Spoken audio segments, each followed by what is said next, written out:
हाँ गुरु, हम लड़कियों पे फूल मारेंगे और फूल के बदले अगर वो हमें मारने की कोशिश करे तो हमें मार खाने से बचा लेना। ये कोई नई बात थोड़ी है। हम इस गली पर चंपा कली फेंक कर इसकी दिल की गली में घुस जाएंगे। अरे बड़े बदतमीज आदमी, कुछ अकल वकल है कि नहीं? आओ, अकल है तभी तो फूल मारा है, नहीं तो पत्थर नहीं मारता। कैसा लगा मेरा डायलॉग? तेरा डायलॉग इतना बदसूरत है जितना तेरा मुंह। आओ, आओ, तत्तूरे, देखो मोटा परोठा चला रहा है। इसकी छोटे फूल से तसल्ली नहीं होगी, इसे तो भारी भरकम गुलदस्ता चाहिए। बदमाश कहीं का, जान तोड़ दूंगी। आओ, दांतों को गिर जाने दो, मुझे सिर्फ अपनी फौलादी बाहों में उठा लो। कैसा लगा मेरा ये डायलॉग? बिल्कुल बेहुदा। आओ, आओ, कटोरे, हमारे गांव की रानी आ रही है, हम इसको फूलों की माला डालेंगे। आओ, आओ। क्या बदतमीज, होश में तो हो, ठीक है ना तबीयत? अरे मेरी तबीयत में तुम्हारी मोहब्बत है, अगर तुम्हारी मोहब्बत मेरी मोहब्बत से मिल जाए तो ये मेरी किस्मत है। कैसा लगा मेरा ये डायलॉग? अगर मैं तुम्हारे मुंह पर एक जोरदार थप्पड़ मारूं, तब कैसा लगेगा तुम्हें वो थप्पड़?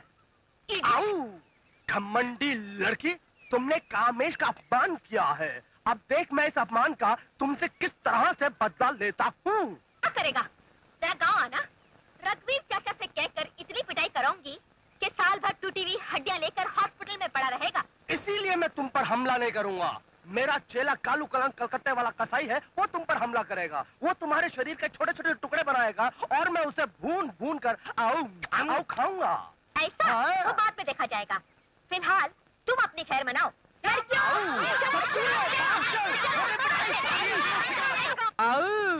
खबरदार, मुझको रिहा करने आए हो ना? मैं जानता था, क्योंकि जब आजादी के सिपाही चंद्रशेखर, भगत सिंह, महात्मा गांधी जेल में थे तो देश में इनकलाब आ गया था। लोग उनको आजाद कराने के लिए सीने पे गोलियां खा रहे थे, गवर्नमेंट के तंबू में घबराहट पैदा हो गई। इसलिए अगर तुम इस शेर को आजाद ना करते तो देश में फिर से इनकलाब आ जाता, गोलियां चलती, लाशों का ढेर लग जाता, आग लगती, स्ट्राइक हो जाती, न जाने क्या से क्या हो जाता। ऐसा कुछ नहीं होता। चलो, वो तो राम बाबू ने तुम्हारी जमानत दे दी, इसलिए तुम्हें छोड़ा जा रहा है। राम बाबू? हाँ, चलो। छनछना छिंग। इंस्पेक्टर, आज के बाद पुलिस को एक बात अच्छी तरह से याद रखनी चाहिए, कि देश का ये मर्दे मैदान अकेला नहीं है, इसके पीछे वकीलों की लाइन लगी हुई है इसका केस लड़ने के लिए। राम बाबू, हम दोनों एक ही गांव के हैं, आपने बहुत अच्छा किया कि आज मुझे जमानत से छुड़वा लिया। अगर भगवान ने चाहा और जरूर चाहेगा कि कल को आपको जेल हो जाए तो मैं आपको जमानत से छुड़वाने आऊंगा। जी नहीं, आइंदा आप अगर ऐसी हरकत न करें तो मुझ पर और गांव वालों पर बहुत बड़ा एहसान हो। वो तो है ही, लेकिन राम बाबू, ये केस मुझ पर बनाया गया है कि मैं बाजारी औरतों के पास जाता हूँ। पुलिस से भयंकर गलती हुई है। वो कैसे? वो ऐसे कि मैं सिर्फ अच्छी लड़कियां खराब करता हूँ, जो खराब हो चुकी हूँ उनको तो छूता तक नहीं। कैसा लगा मेरा ये डायलॉग? अपना ये डायलॉग रघु चाचा को सुनाना, वो डंडे से तुम्हारी मरम्मत करेंगे। रघुवीर, तुम अपने खानदान के नाम पर एक बदनुमा दाग हो। तुमने सिर्फ अपने खानदान ही नहीं बल्कि पूरे गांव के मुंह पे थूक दिया है, अपनी बदनामी की गालक उसके मुंह पे पोती है। अगर ऐसी बात है तो निकाल दो मुझे गांव से बाहर, मुझे मेरी जायदाद का हिस्सा दे दो, मैं इस गांव की कालक अपने मुंह पे पोत के निकल जाता हूँ। जब तक तुम्हारी दादी जिंदा तुम्हें कुछ नहीं देगा। इस बुढ़िया ने सारी जिंदगी मन और तनो असली की खाया है, बहुत मजबूत है, इतनी आसानी से तो नहीं मरने वाली। क्या कहेगा? मेरे मरने की राह देख रहा है, याद रख, तुझे फुटी कौड़ी भी नहीं मिलेगी। कैसे नहीं मिलेगी? एक हफ्ते के अंदर अंदर अगर जायदाद का फैसला ना हुआ, मुझे मेरा हिस्सा ना मिला, मैं इस गांव पर अत्याचार करूंगा, लोगों को सताऊंगा, सोतों को उठाऊंगा, गिराऊंगा, लोगों में हाहाकार मच जाएगी और फिर वो मेरी शिकायतें ले लेकर तुम्हारे पास आएंगे और तुम मजबूर होकर मेरा हिस्सा मुझे दे दोगी। अगर ऐसा ना हुआ, मैं चैन से नहीं बैठूंगा। आओ ततुर्रे। हाँ गुरु। चल गांव चलकर बदमाशियां शुरू करते हैं। अरे ये कौन सा नया काम है तुम्हारे लिए गुरु? चल बे। सुने, हाँ गुरु। हमने रघुवीर चाचा को जायदाद का फैसला करने के लिए एक हफ्ते की मोहलत दी थी जो पूरी हो गई।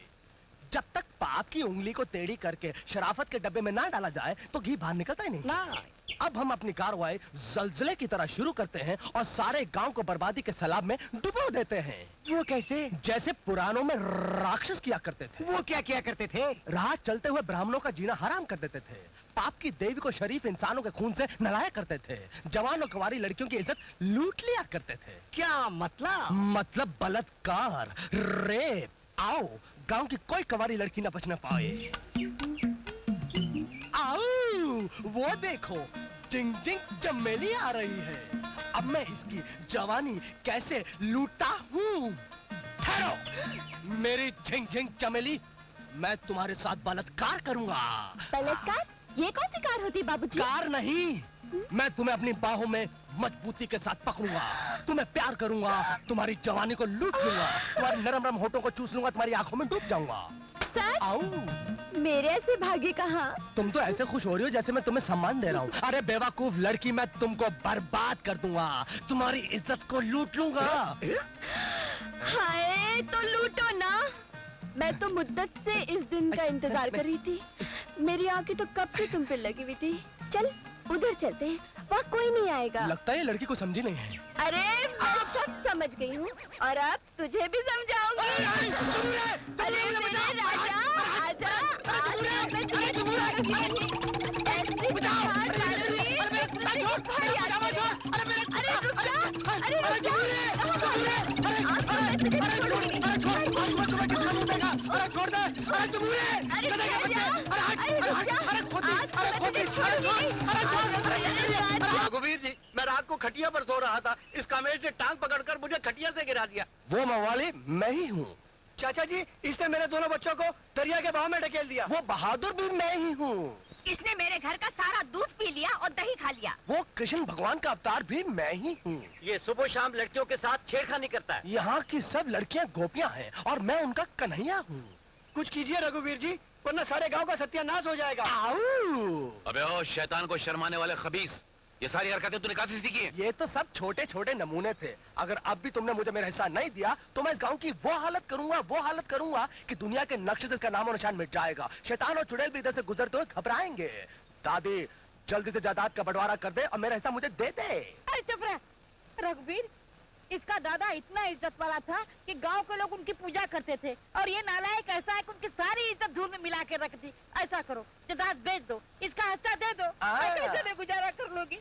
ए कामेश, कुछ दिनों के लिए अपनी जलील हरकतें बंद करो और मुझे एक हफ्ते का वक्त दो सोचने के लिए। उसके बाद मकान वकान, जमीन वमीन, जायदाद वायदाद का बंटवारा कर दूंगा मैं। आओ, ठीक है, मकान मुझे दे दो, वकाने से दे दो, जमीन मुझे दे दो, वमीने से दे दो, जायदाद मुझे दे दो, वैदाते से दे दो। कैसा लगा मेरा ये डायलॉग? तुम्हारा मतलब है तुम्हारी नजरों में मकान वकान, जमीन वमीन, जायदाद वायदाद सब बराबर है? हाँ। तो ठीक है, जायदाद में से वायदाद, मकान में से वकान, जमीन में से वमीन मैं तुम्हें देता हूँ आओ। और बाकी जो बचता है वो मैं इन्हें देता हूँ। कैसा लगा मेरा ये डायलॉग? चाचा जी, मैं इसीलिए मुझे गांव का हर छोटा बड़ा जवान बूढ़ा रघुवीर चाचा कहता है, समझे भतीजे? ये न मैं होए भंवरा। आओ ललिता, तुम यहाँ? मैं जाग रहा हूँ या कोई सपना देख रहा हूँ? ये सपना नहीं, हकीकत है। आओ, तुम गांव से चलकर इस शहर में मेरे घर में मेरे पास आई हो, किस लिए? मैं तुमसे कुछ पूछने आई हूँ। मुझसे? पूछो पूछो पूछो। क्या तुम मुझसे शादी करोगे? आई? शादी? हाँ, करोगे मुझसे शादी? ललिता, हो सकता है मैं देखने में बेवकूफ लगता हूँ, पर इतना भी बेवकूफ नहीं कि जो तुम कहती जाओ वो मैं मानता जाऊँ। मैं बहुत हरामी और सुअर आदमी हूँ, मुझसे खेलने की कोशिश मत करना। तकदीर मुझसे खेल रही है कामेश। जो तकदीर के हाथों खिलौना बन जाए वो किसी से क्या खेलेगा। तुम सिर्फ इतना बता दो कि तुम मुझसे शादी करोगे या... आओ, आगे एक शब्द नहीं बोलना। मैं तुमसे शादी करने के लिए तैयार हूँ। ललिता, तुम बोलो तो मैं पुल से कूद के दरिया में जान दे दूं, तुम बोलो तो मैं छत से कूद के नीचे जान दे दूं, तुम बोलो तो मैं सोडे की बोतल के अंदर घुस के जान दे दूं। मैं तुमसे शादी करने के लिए तैयार हूँ ललिता। मगर एक शर्त है। मुझे तुम्हारी हर शर्त मंजूर है।